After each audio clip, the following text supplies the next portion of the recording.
আসসালামু আলাইকুম। সবাইকে আমন্ত্রণ জানাচ্ছি রাহিদ রনি।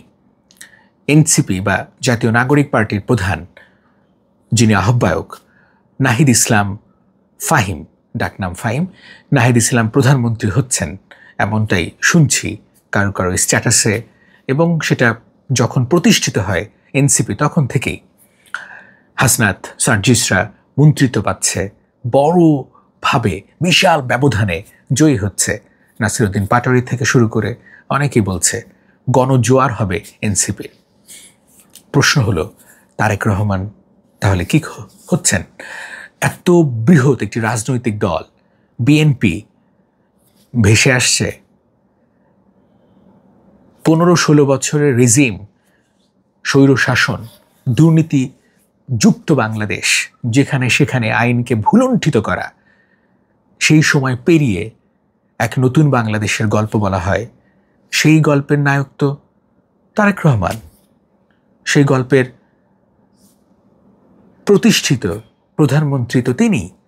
যদি সুষ্ঠু সুন্দরভাবে একটি নির্বাচন হয়, যদি একটু ওলটপালট হয়, সামান্য বিতর্কও থাকে, তবুও প্রধানমন্ত্রী তারেক রহমান, এবং তিনি আসলে মন্ত্রিসভা পুরো বাংলাদেশটাকে নিয়ন্ত্রণ করবেন। এইটা নির্ভেজাল সত্য। আর যতগুলো আপনারা শুনছেন সেগুলো গুজব পর্যন্তই। হ্যাঁ, অনেক চ্যালেঞ্জ রয়েছে। তারেক রহমান দেশে আসবেন, দেশে আসার পরে একটা বাষ্প তৈরি হবে, বিশাল বাষ্প। মানুষের প্রত্যাশা তিনি আসবেন, তিনি প্রত্যাশা পূরণে কাজ করবেন, সাংগঠনিকভাবে বিএনপিকে আরও স্ট্রং করবেন, বিভিন্ন এলাকায় ভ্রমণ করবেন, যারা দুর্নীতি করছে, চাঁদাবাজি করছে, যারা মাস্তানি করছে, যারা মব ভায়োলেন্স করছে, তাদের বিরুদ্ধে কড়া অ্যাকশন নেবেন, এটা প্রত্যাশা।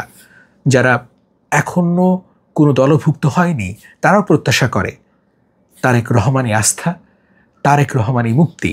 একটি গণতান্ত্রিক দেশে দীর্ঘদিন ধরে তিনি আছেন, এবং সেই দেশের কালচার, সেই দেশের ভোট সংস্কৃতি নিশ্চয়ই তিনি অনুসরণ করেন। সেই দেশের নেতা নেত্রীদের কথাবার্তা, আচার আচরণ, জীবন তাকে প্রভাবিত করে। তিনি দেশে আসার পরেও সেই 31 দফা বিএনপি প্রণীত, সেই 31 দফা বাস্তবায়ন করবেন, মানুষের কাছে পৌঁছাবেন, এবং যেটা তিনি পৌঁছেছেন এর আগেও, একটি নতুন সত্তা নিয়ে তিনি বাংলাদেশকে বিনির্মাণ করবেন, এই প্রত্যাশা সবার। কিন্তু যারা অতিকথন বলছে এনসিপি বা নাগরিক পার্টির, এরা একটা কথা বলি ভাই, এরা যা বলতেছে এরা বলুক, কিন্তু সত্যটা হচ্ছে, একজন কমেন্ট করছে সেদিন, একটি ইউনিয়নে যে ভোট কেন্দ্রগুলো আছে সেই ভোট কেন্দ্রে এজেন্ট দেওয়ার মানুষ নাই তাদের, বা থাকবে না। এটা সত্য। অনেক সময় লাগবে, অনেক সময় লাগবে একটি রাজনৈতিক শক্তি হিসেবে প্রতিষ্ঠিত হতে। 5 জন ভালো, 50 জন খারাপ। মানুষ এখন খুব জ্ঞানী, সচেতন। বিভিন্ন এলাকায় সচেতনরা কম কথা বলেন, তারা ভোটের মাধ্যমে হিসাব করেন, ভোটের মাধ্যমে নিকাশ করেন। তাই যারা মনে করছে ফেসবুকে স্ট্যাটাস দিলে 2 লাখ, 3 লাখ, 10 লাখ রিয়াকশন আসে, ওইটাই আমার ভোটের মানদণ্ড, নো। ভোট অন্য জিনিস। ওই 30 বছরে বেকার যুবক জানে ভোটটা আমাকে কাকে দিতে হবে। 60-70-এর বৃদ্ধ জানে, বৃদ্ধা জানে ভোটটা আমি কাকে দিব। শ্রমিক, রিক্সা চালক, ধান কাটা মজুরি যারা শ্রম দিচ্ছেন তারা জানেন, কৃষক জানেন আমি কাকে ভোট দিব। এইটা আবেগ ভালোবাসার জায়গা। কোথাও কোথাও স্থানীয় প্রতিনিধি, কোথাও কোথাও মার্কা, কোথাও কোথাও বঙ্গবন্ধু কিংবা জিয়া। এইগুলো একটা ফ্যাক্টর, এটা বাস্তবতা, এইটা আপনাকে মানতে হবে। বাংলাদেশের রাজনৈতিক ইতিহাসে আওয়ামী লীগ, বিএনপি পাল্টাপাল্টি, একদল একদল একদল একদল, এইভাবেই। জামাত কখনোই কোনোভাবেই আমাদের জীবদ্দশায় এককভাবে সরকার গঠন করতে পারবে না। আসন সংখ্যা বাড়বে, কমতে পারে, বাড়তে পারে, কিন্তু এককভাবে দায়িত্ব গ্রহণ করতে পারবে না, পারবে না। একইভাবে জাতীয় পার্টি কিংবা জাতীয় নাগরিক পার্টি, এরা কোনোভাবেই আমাদের জীবদ্দশায় বড় রাজনৈতিক শক্তি হয়ে উঠতে পারে, আসন সংখ্যা বাড়তে পারে কোনো দিন, তবে এককভাবে সরকার গঠন করা আমার জীবদ্দশায় ইম্পসিবল। এটা আমি মনে করি, আমি বিশ্বাস করি। আমার এই বিশ্বাসটা, আমার এই মনে হওয়াটা ভাঙলে ভেঙে ফেলুন, আমি তখন অন্যভাবে কথা বলবো। এবং এবং স্যালুট জানাবো যে হ্যাঁ, আপনারা অলৌকিক শক্তি নয়, শ্রম, ভালোবাসা, মেধা, যোগ্যতা এবং নির্মোহ ত্যাগ দিয়ে এই জায়গাটাতে প্রতিষ্ঠা করেছেন। শুধু ফেসবুকে নয়, মাস্তানি, বৈষম্য বিরোধী ছাত্র আন্দোলনের নেতাগুলো, সমন্বয়গুলো যা যা করে পুরো বাংলাদেশে অবিস্মরণীয় ঘটনা ঘটাইছে ভাই, একের পর এক। এনসিপির যতগুলো নেতা আছে নামধারী, এরা যা যা করতেছে, লুটে পুটে খাওয়া বিভিন্ন জায়গায়, এটা তো মানুষ জানতেছে, বুঝতেছে।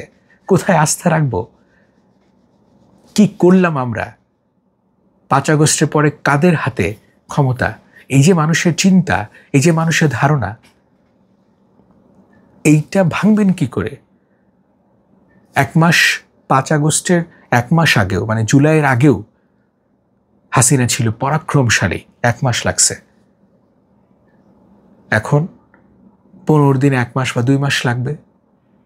তাই যে শক্তি জনগণ বিচ্ছিন্ন হয়ে উঠবে, যে শক্তি ক্রমাগতভাবে চুষে খাবে রক্ত, যে শক্তি আইনের শাসন প্রতিষ্ঠা করতে পারবে না, যে শক্তি মানুষকে মানুষ মনে করবে না, সেই শক্তি টিকবে না বাংলাদেশে, সেই শক্তি টিকবে না। That is final, loud and clear. ওই যে বললাম, মানুষ সচেতন, মানুষ রক্ত দেয়া শিখে গেছে, মানুষ বের হয়ে আসছে রাস্তায়, অসংখ্য মানুষ সমবেত হচ্ছে একটা আন্দোলনে। কিন্তু না, মানুষ আর ভুল করতে চায় না, এটাও সত্যি। মানুষ এখন বেছে বেছে আরও ভালো কিছু করতে চায়। 10টা অপশন থাকলে আরেকটা অপশন সে তৈরি করে। এইটা মানুষের আগ্রহ, মানুষের নতুন চিন্তা। সেই চিন্তার জায়গাটাতে আমরা এটা না চাপিয়ে দিই যে এটাই হোক আপনার নতুন নয়া বন্দোবস্ত। না, দেখুন, বিএনপি বাদে অন্য রাজনৈতিক দলগুলো মোটামুটি না জাতীয় ঐক্য কমিশনের সঙ্গে একমত যে পরপর 2 বার কোনো দল থেকে বা ক্ষমতাশালী সরকার থেকে প্রধানমন্ত্রী হতে পারবে না। এনসিপি একমত, জামাত একমত, আরও যারা আম জনতা বা আম পার্টি আছে তারাও একমত। ভাই, এটা তো সত্য, বিএনপি ছাড়া কেউ সরকার গঠন করবে না, ওই নাহিদ প্রধানমন্ত্রী হবে না। এই জন্য একমত হবে যে কোনো ঐক্য কমিশনের যে কোনো প্রস্তাবে নাহিদ একমত হবে, হাসনাত সার্জিস একমত হবে, কারণ ওরা কেউ প্রধানমন্ত্রী হবে না। ওই আম পার্টি, জাম পার্টির ফুয়াদ হবে না, জামাতের উনি হবেন না। এটা তো সত্য। এই সত্যটাই বা ধ্রুব সত্যটাকেই যখন আপনি বলেন ইনিয়ে বিনিয়ে, যখন আপনি সত্যটা প্রকাশ করতে পারেন না, নিজের দুর্বলতাটা প্রকাশ করতে পারেন না, তখনই ঝামেলাটা হয়। কীভাবে দলটা চলে, কীভাবে নতুন দলের লোকজনরা চলে, সেটার কোনো পরিষ্কার হিসাব নেই এবং এখন পর্যন্ত হিসাব দিতে পারছে না। এবং একের পর এক বিতর্কিত ঘটনা, নারী কেলেঙ্কারি থেকে শুরু করে বিভিন্ন জায়গা দখল করা এবং বিভিন্ন এলাকায় দাপট দেখানো, সেই প্রভাবের কথা, সেই প্রতিপত্তির কথা, সেই ফুলে ফেপে কলা গাছ থেকে বট গাছ হওয়ার কথাগুলো আমরা জানছি। ফাইনাল এবং শেষ কথা বলবো এটাই, তারেক রহমান আসবেন এবং তিনি নিশ্চয়ই প্রধানমন্ত্রী হবেন। আয়ু থাকলে, সুন্দর সুষ্ঠু নির্বাচন হলে তিনি একটি নতুন সম্ভাবনার বাংলাদেশ তৈরি করবেন। একেবারে অসাম্প্রদায়িক, আইনের সুশাসন প্রতিষ্ঠা, দুর্দান্ত, দুর্বার, অপ্রতিরোধ্য একটি বাংলাদেশ, এটাই প্রত্যাশা। একেবারে মব ভায়োলেন্স মুক্ত একটি পরিচ্ছন্ন, সুন্দর বাংলাদেশ। সবাইকে অসংখ্য ধন্যবাদ। আসসালামু আলাইকুম।